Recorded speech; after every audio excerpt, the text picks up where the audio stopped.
Hi guys, and welcome back to Hither Green TMD, you know, Gauge. And today we'll check with the outside broadcast unit in a minute, but the weather isn't good.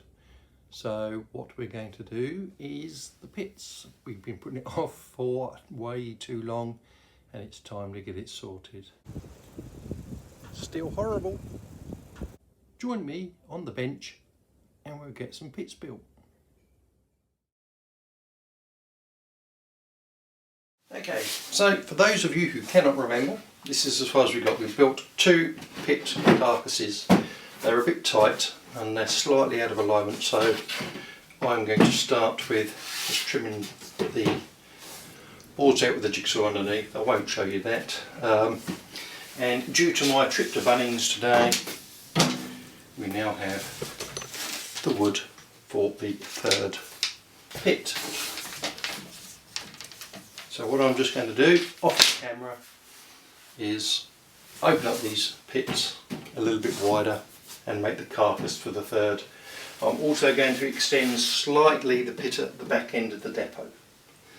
So hopefully then, once I've got those done, we'll be onto a bit of filler to fill in the gaps in the bottom of the pit where the different boards are, because due to the up and down nature of the pit floor, we made it in 4 pieces. If you remember that far back, it's been a while. So it's catch-up day, doing what we should have done previously, and just get on with it so it's done. So back shortly.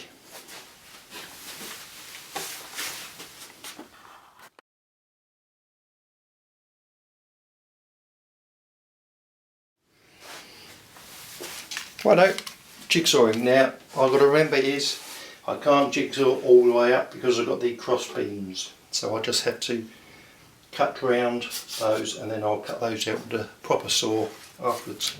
Here we go. Oh, got to wash the cables underneath as well.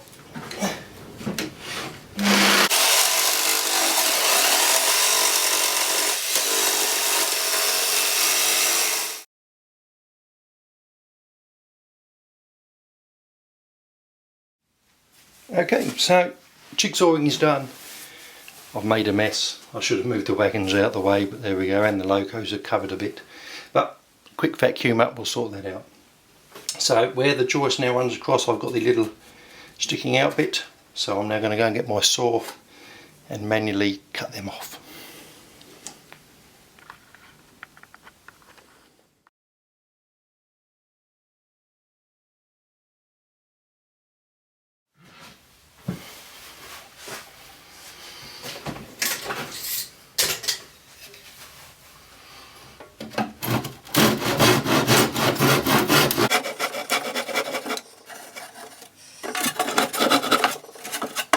Easy as that.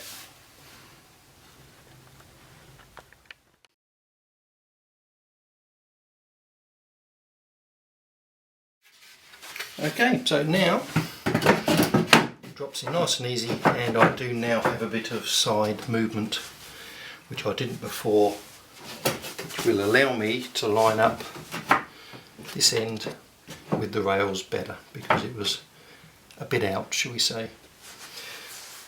So I shall now go away and I'll make the other carcass, and I'll extend these carcasses by a little bit, and I'll come back and we'll look at getting the height and then the first rail down and secured on the pit wall. Back in a bit.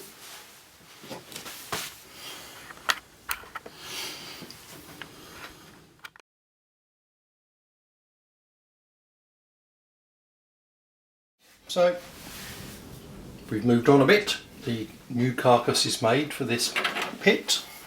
Just move that out of the way there. So there's, same as the others, bit of filler in the bottom just to smooth out the joins.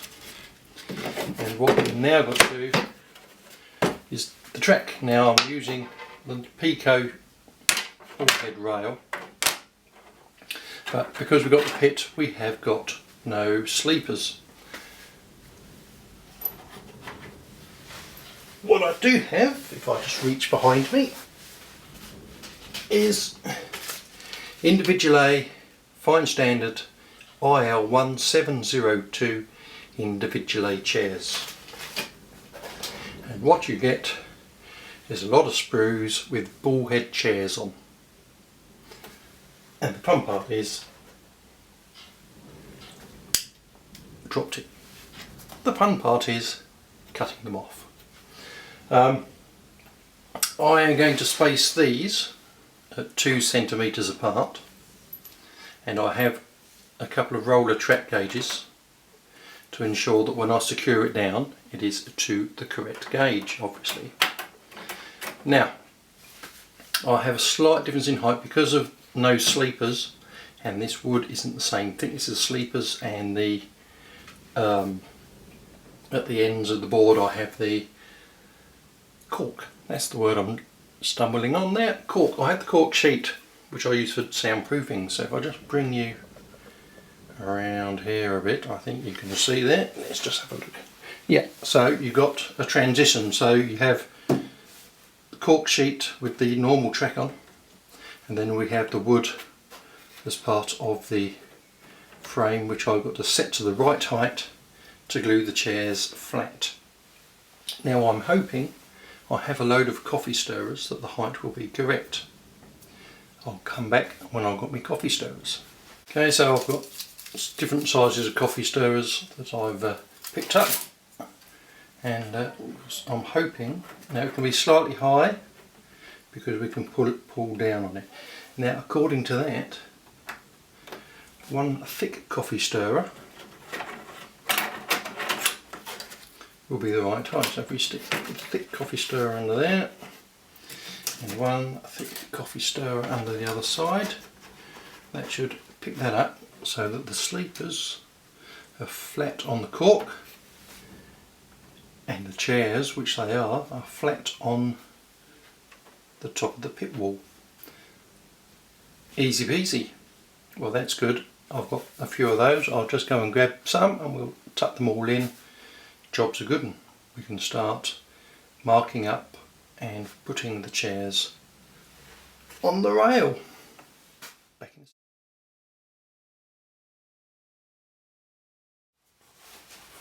Okay, so the spacing I'm going to use is 2 centimetres for each chair, and that makes reasonable spacing. Otherwise I've not got enough of them. I've got 200 chairs. Sorry, no, 400 chairs, but I'm going to pretty much use all of them up. So 2 centimetre spacing works out quite nicely. So I'm just going to move the trick out of the way. I'm going to mark the first one and then start marking up.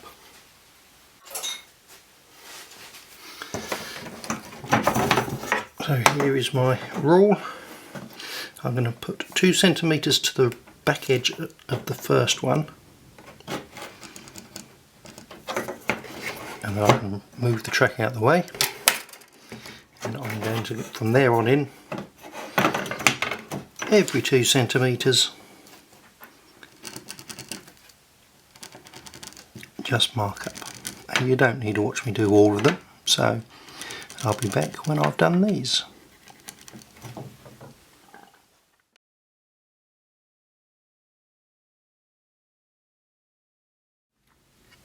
So there we have it. Every 2 centimetres we have a marking for where the chairs will locate. So what we now have to do is cut the chairs from the sprues.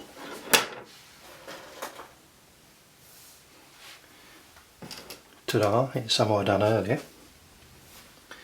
And we have to slide them on the rail. Now, what you have to remember is with ball head chairs, there's an inside and an outside. I don't know if you can quite see that there, but this side is a larger block than that. Well, the large block runs on the outside. So you need to just thread them onto the rail. It's mind-numbingly boring. And slide them down. But check regularly that you are still putting them on the right way around, that you haven't got one round the wrong way, because you don't want to have to start pulling the whole string of them off and then re-feed them on, because this, like I say, is mind-numbingly boring. sending me to sleep. So I'm not going to video it for you because it will send you to sleep. So once I've done the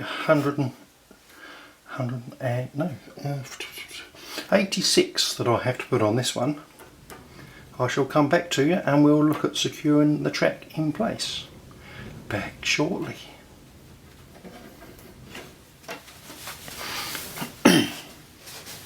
Okay, so now we've got all the chairs on the rails. What a fun job that isn't. But anyway, they're all on, they're all roughly lined up and spaced where I want them. Obviously the first sleeper here is going to hold it to gauge. And what I've got to do now is just stick a couple of little track gauges on, just up here, to keep them, the chairs, in line, going where we want them to go. So, how are we going to fix these down?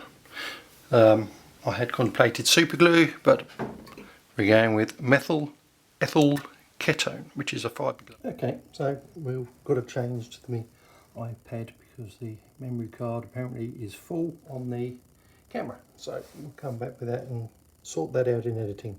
But anyway, as I was saying, all we need to do, just a drip, let it run around under the chair.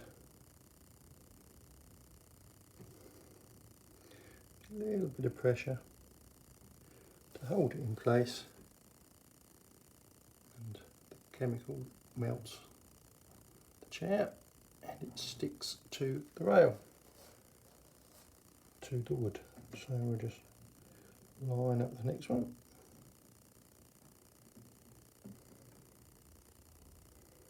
Get it in position and flash round a drop of the chemical. And it is, as they say, as simple as that.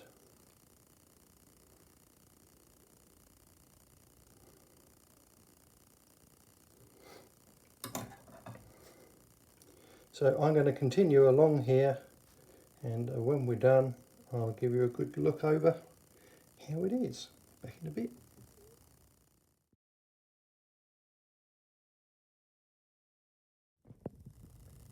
And there we have it, all glued down and all to gauge. Just literally drip a piece of mech on every chair and just wait for it to evaporate off, and it is all nice and secure. So that is how I'm doing my pits. Got steps to put in the ends, buffers to go on the other end, and just to line up and jiggle around when it comes to securing to the baseboard, the coffee stirrer underneath the pit top. So all I've got to do now is the other two pits and extend those slightly. So I hope that's been useful. Any questions, please feel free to ask, and I'll answer to the best of my ability. There we are, we're moving on in the shed. Well, there we go, it wasn't too daunting. The mech works really well, holding the Individulay chairs to the wood. It's nice and firm, all to gauge, and ready for securing at the correct height. 2 more pits to do, and we'll have a next project on the go. So enjoy modelling, see you soon. Like and subscribe if you haven't already done so, and I'll catch you next time. See ya.